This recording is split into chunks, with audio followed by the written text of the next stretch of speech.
Good afternoon, everyone. We're going to go ahead and get started. This is the supportive care block, and as you can imagine, supportive care is an enormous topic. Everything that is not directly fighting a disease, but is providing support, improving the quality of life, and managing symptoms falls into the category of supportive care, and we have three topics to talk about. Our first speaker is Dr. Sonia Malhotra, and she's going to talk about palliative care. Dr. Malhotra is an adult and pediatric palliative medicine physician at UMC New Orleans and Tulane School of Medicine. She's been building palliative medicine programs in New Orleans since 2015, and we're going to bring her on. I used to give the palliative care talk, but I realized I was quickly out of my league as the palliative care world has advanced. So, Dr. Malhotra. Thank you, Dr. Ellis, and you're certainly not out of your league. We love Dr. Ellis. So my name is Sonia Malhotra, and really the work I've been doing for the last 10 years in New Orleans is building palliative care programs. When I came back in 2015, there were 3 fellowship-trained palliative medicine doctors across the state of Louisiana. We now have a fellowship that has 4 fellows, so we are training 4 people per year, and many of them are staying in Louisiana, and we're actually sending some people away and bringing them back. So one of my former LSU surgery residents did a palliative care fellowship at Columbia Cornell, and now is practicing in Lafayette at Our Lady of the Lord. So we are truly trying to expand palliative medicine and really bring it upstream to the pain and symptom management that's complex in a complex patient population such as oncology patients. Now, I have to say, I heard Dr. Subaya's talk at lunchtime. Dr. Ishwariya Subaya is also an oncologist and palliative care doctor who trained at MD Anderson. She's a dear friend of mine, and some of the data she reported is that 50% of oncologists are burned out, and a majority of oncology PAs and APPs are burned out. So palliative medicine can help with that. Palliative medicine can help with some of the symptoms, and I'm hoping my talk will show you how and why we can help with that. So the first thing I want to do is define palliative medicine versus hospice care or end of life. And then number 2, identify the role of palliative medicine in patients with cancer.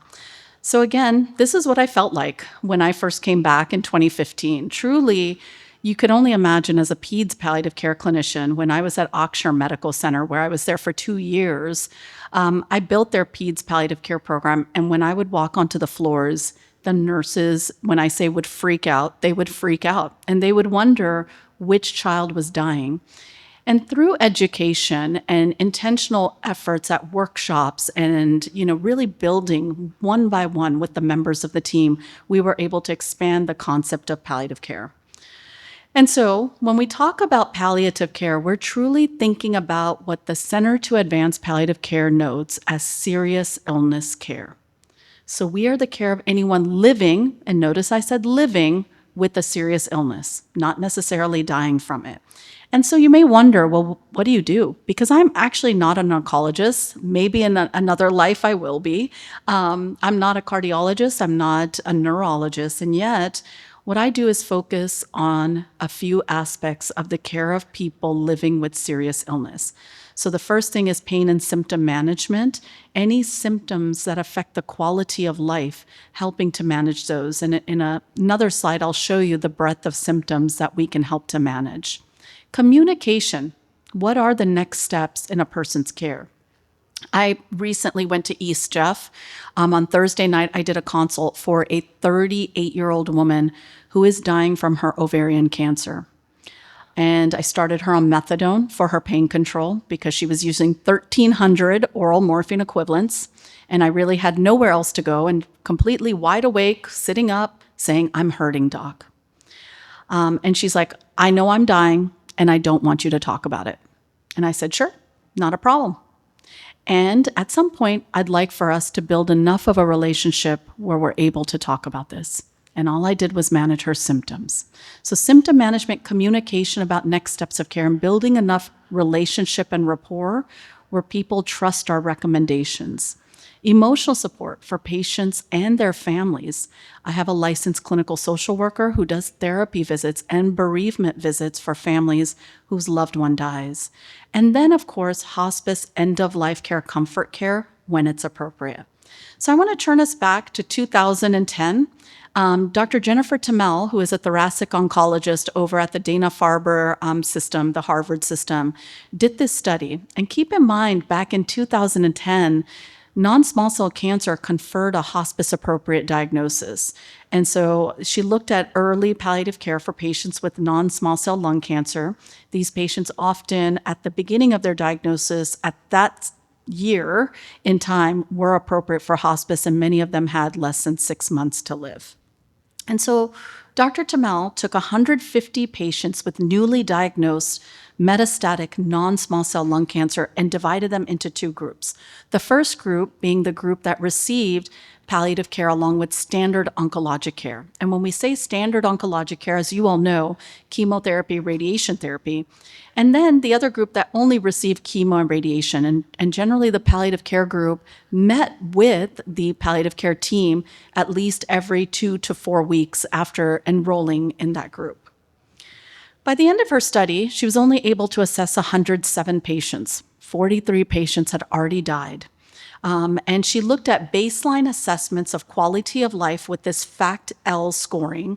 And then she looked at mood assessment with the HADS-D, which is a depression screening score, the HADS-A, an anxiety symptom screening score, and then the PHQ-9, which is a depression screening score. Her primary outcome that she was looking at was, does the palliative care group have an improvement in their quality of life from baseline to 12 weeks? And so this is what she found, and she had an 86% response rate for her assessment. So pretty good response rate, small n, yes, small sample size, and yet good responses. And this is what she found. Those patients who received palliative care actually had better scores on their HADS-A for anxiety, HADS-D, and if you look at it here, if I'm pointing to it, HADS-A in the middle, HADS-D on the left side, so their depression scores went down from baseline to 12 weeks. And then on their PHQ-9, their depression screening scores went down. She also found that their quality of life scores as measured by the FACT-L went up significantly. Now, what she wasn't looking at and ended up finding is that the group with palliative care actually lived longer, 11.6 months compared to 8.9 months in the standard care group.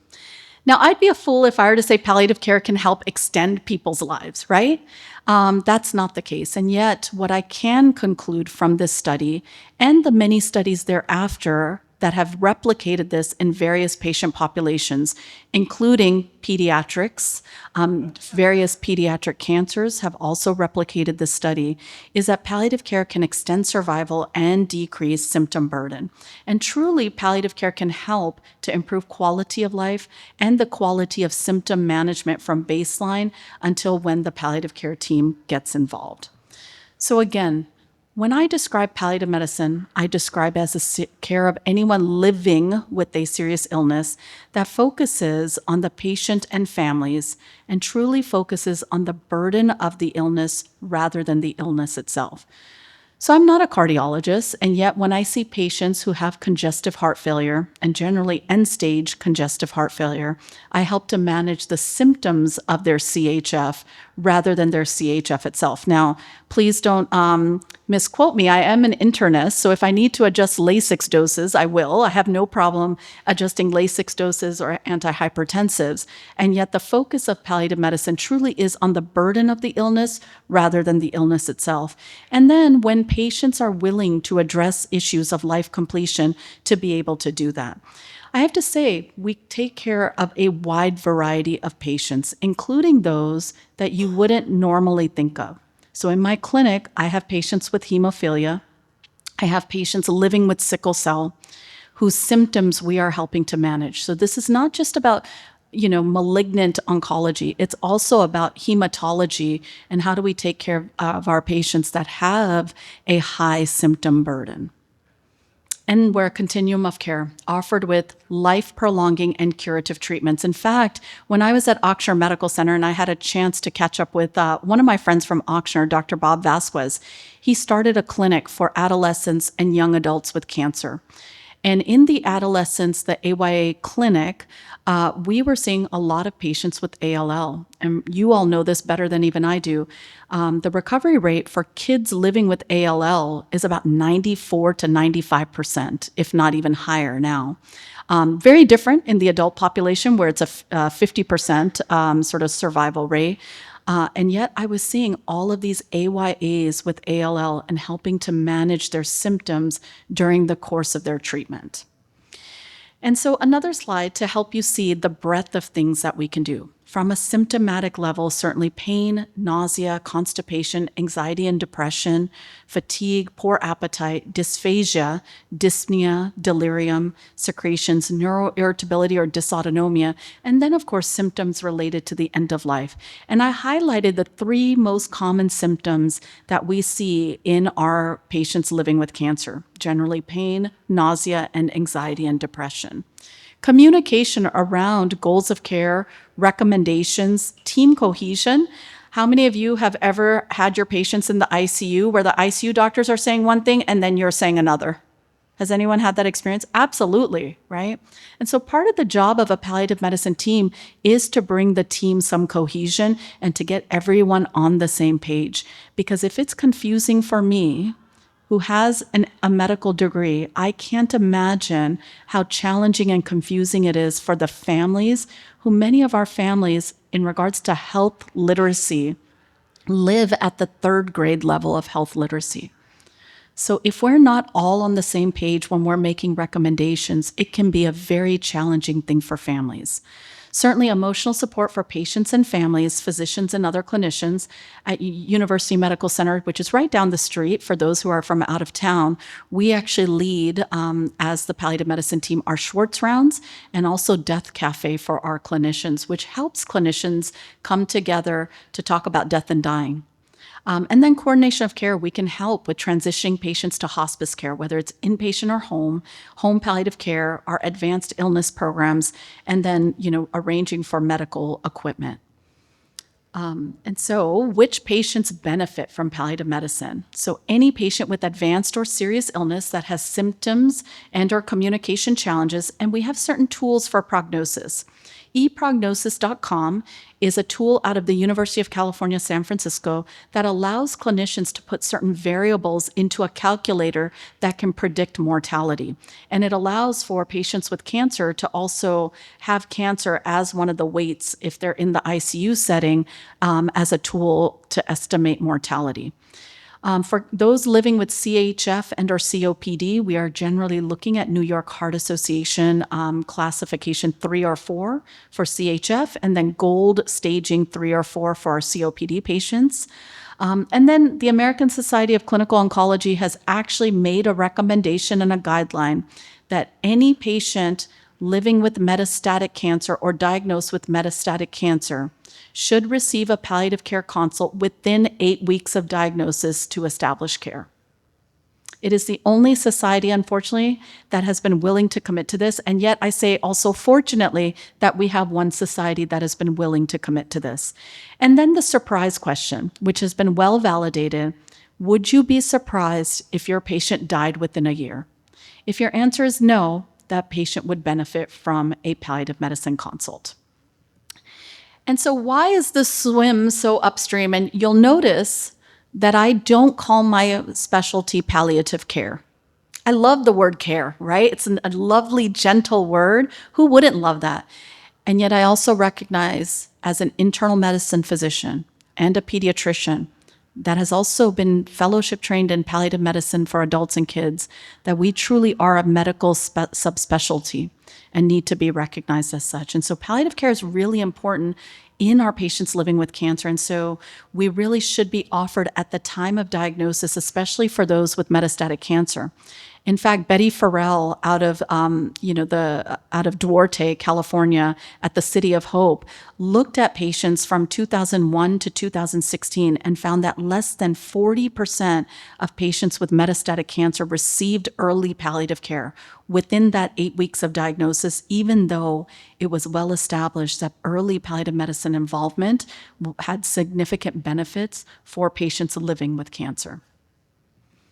So we took a look at this at our center, at University Medical Center within our cancer center, and we looked at this publication, which is going to come out very soon, Early Palliative Medicine Integration in Advanced Solid Tumors, Compliant with ASCO Guidelines or Not. And so this was a retrospective review of stage 4 solid cancer patients from 2018 to 2021, and we identified patients from our tumor registry. Logistic regressions were used to analyze the data to basically identify who was receiving early palliative care versus who was not. And interestingly, a majority of our patients identified as African American, in fact, 56.6%, very unusual in the world of palliative care publications within cancer care, where most of the populations being studied are white identifying. Our mean age was 59.8, primarily male identifying gender. And the predominant diagnoses that we found were GI, thoracic, GU, and then the other category at 7.7%. And in fact, receipt of palliative medicine service, about 60.6% of patients received palliative medicine services within 8 weeks of diagnosis of metastatic cancer. So really, really promising data that we're presenting, because the national average for receipt of palliative medicine within 8 weeks of diagnosis leers around 18 to 20%. So being at 60%, we are far advanced. And then when we looked at the location of visit, this is where we got puzzled, because a majority of our patients, 60% of our patients, were actually seen as an inpatient consult before they were seen as an outpatient follow-up. In fact, only 39.5% of patients were seen as a first visit in the outpatient side. And we had to do a deeper dive into the data. Generally, it was our hospitalist colleagues who were referring patients, who were very well aware of the ASCO guidelines, even more so than our oncologic colleagues, who were referring these patients to us on the inpatient side. And then when we broke it down, we generally saw that about 45% of patients unfortunately got late palliative care, and about 54% of patients received it within the 8 weeks of diagnosis. So less than 2 weeks, about 32.7%, and then 2 to 8 weeks, 22.3%. Younger age, as well as non-GU cancers, were generally receiving palliative medicine in better rates than others. And if the cancer was diagnosed in, let's say, 2021 or 2020, those patients had better referrals to palliative care. So it just goes to show you that when a palliative care team starts at your hospital, it may take a few years of uptake for clinicians to really get used to the service line before clinicians start to utilize their services.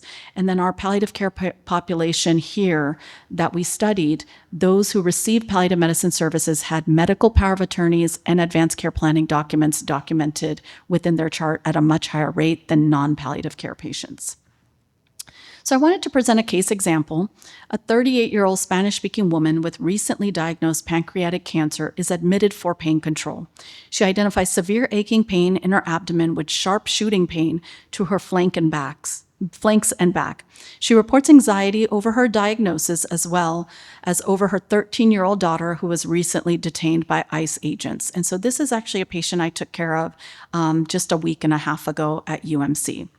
The patient has not yet established with oncology and is having severe pain and anxiety. She has not received any pain medications and was admitted to our cancer floor. You start her on low-dose oxycodone, consult IR for a possible celiac plexus block. Would this patient be appropriate to consult palliative medicine? What do you all think? Yes, great. Yes. And so why would she be appropriate? pain control, anxiety management, medications and therapy. And in fact, our social workers went the extra mile to identify an immigration lawyer to work with her to help locate her daughter because she had no idea where ICE had detained her daughter and in which facility the daughter was being held at in Louisiana. So she now is set up with pain control. We also started her on medications for anxiety, and we were able to help with her psychosocial distress in regards to identifying where her daughter is at. I will also say that at certain hospitals that identify as safety net hospitals, as well as others who take care of a large free care population, there are 340B programs which allow for federal subsidization of pain medications. At our hospital, unfortunately, long-acting morphine has gone off the 340B program, so we were able to switch this patient's MS content to something that is covered by our 340B program, and we switched her to Xtamza. So what does it boil down to for palliative medicine teams? And I say this as someone who has led our team for 8 years and has really struggled through this. It's really bandwidth and funding. If you have sufficient funding, you can have the bandwidth to do some really cool, unique, innovative upstream palliative care interventions. And so many palliative care teams across the country are hospital-based and not clinic-based, where more complex symptom management is occurring. And in fact, it was one of the things that I wanted to do when I came back to UMC, start the clinic first and then start the inpatient program, because we needed a place to refer our patients to on an outpatient basis. We also needed to provide a place where oncologists could feel that their patients were receiving longitudinal care. And so one of the factors for burnout that I've heard from my oncology colleagues is pain management and doing the monthly refills for the opioids. That is a weight that we take off of our oncologic colleagues. And if they're in our clinic, we start to wean them off. And then eventually when cancer status goes into stable disease status or remission, we refer those patients back to their primary care physicians. The other thing is, some clinics are only in the cancer center. Those that are freestanding, like my clinic, are not just seeing cancer patients. We're also seeing chronic heart or congestive heart failure or chronic heart diseases. We're seeing patients who are being evaluated for LVADs and heart transplants, patients living with dementia. So outpatient palliative availability may limit some services provided because we take care of such a large patient population that is seriously ill. I will say, though, there are some really cool upstream things that many palliative care programs, including my own, are starting to do, including therapeutic marijuana referrals. I'm dipping toes into Suboxone for our opioid use disorder patients, and I have probably about 3 patients on Suboxone that I've micro-induced. And some of us do a little bit of chronic pain to help our oncology colleagues out to ensure that there is some stabilization of the patient's cancer-associated pain once they hit into remission. Does every aging patient need to see palliative medicine? This is a question that comes up a lot as we take care of an increasingly aging population. And the short answer is no. And the reason is patients who benefit that are aging are those with a serious illness like advanced cancer, those with symptom challenges, communication challenges, those who may be approaching end-of-life care that you want that seamless transition to. And so discussions around end-of-life care can and should be initiated by PCPs, by oncologists, and really any doctors that are caring for an aging population. So every clinician should hold a piece of the pie to take care of patients. And so a few more graphics. Palliative medicine is the care of anyone living with a serious illness. So we truly want to see patients when they are symptomatic from their serious illness rather than when they're imminently dying. And another graphic for those who are visually inclined like myself, hospice or end-of-life care comfort care is one branch of what palliative care doctors do. Now, hospice care, when it is appropriate, I define it to patients as when you have treatment options that either A, are not working, B, that you're tired of doing, or C, you're tired of coming back and forth to the hospital or the clinic setting, that's when hospice care can come in and take care of you at the home or in a nursing home or an inpatient facility. So when life-prolonging treatments are not an option or they're not desired, home hospice, nursing home with hospice, or inpatient hospice can be provided.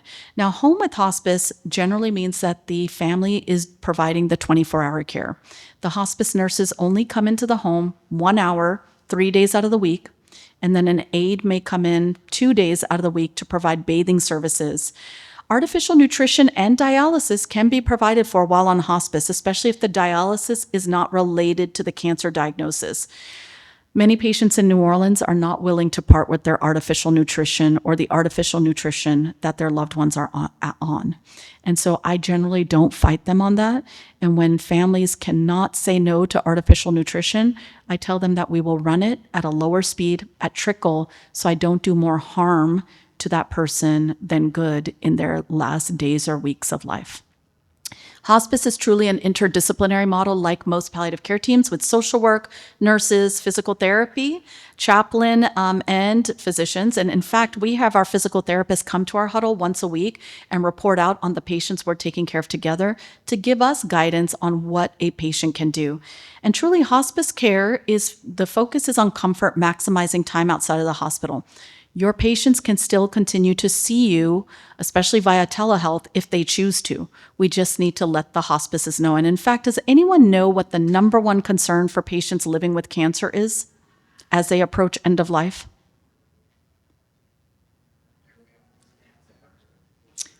Yes, and Dr. Ellis is saying family needs after. Surprisingly, that's not it. There is a study that was done in 2000 and I want to say 16. The number one fear of cancer patients at the end of life is physician abandonment. They actually worry that the clinicians, most often their cancer clinicians, will not continue to see them or check in on them because they build a relationship with you all over a very long period of time.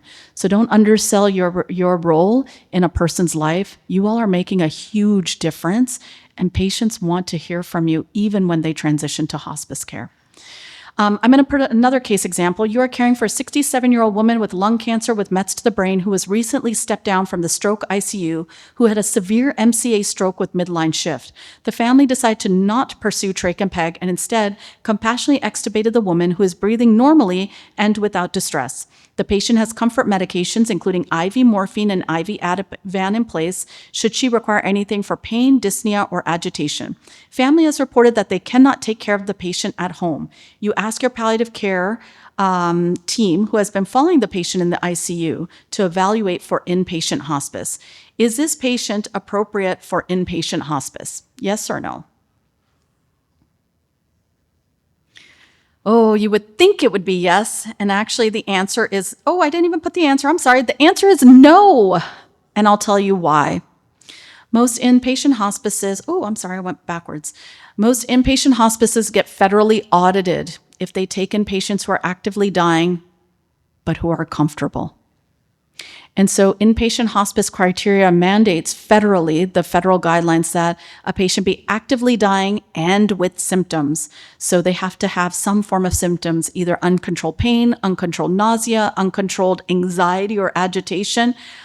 We sometimes will make the case of uncontrolled anxiety with psychosocial distress, especially if there's complicated family dynamics.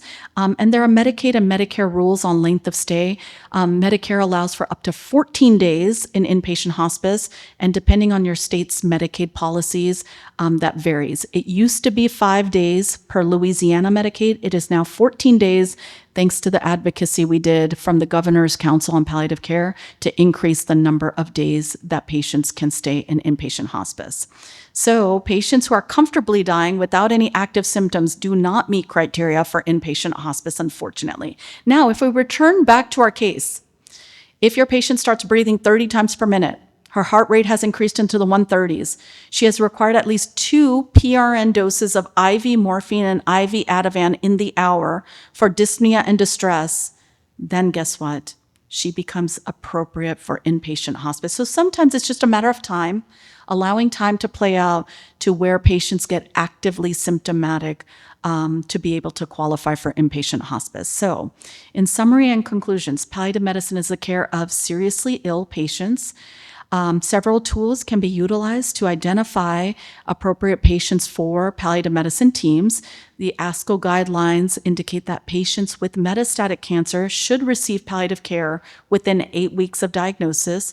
Hospice, or end-of-life care and comfort care, is a branch of palliative medicine, and patients living, because many of our patients, actually most of our patients are living, they're not dying, with cancer, benefit from palliative medicine upstream in their cancer care. Those are my references, and I wanted to put up a few important resources. Vitaltalk.org and its smartphone app called Vital Tips is a great way to talk to patients. They have communication algorithms that you can look at, especially if you have really tough, challenging, medically mistrustful patient populations. There is a vital tip on how to address the medically mistrustful patient.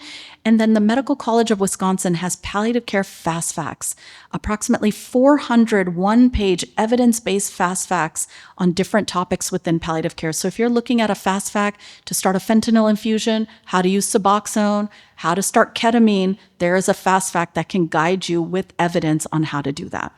Those are my email addresses. If I can ever be of help, please don't hesitate to reach out. And that is the end. And I believe we're going to reserve questions until the end of the block. Is that right, Dr. Ellis? Okay. Thank you all so much.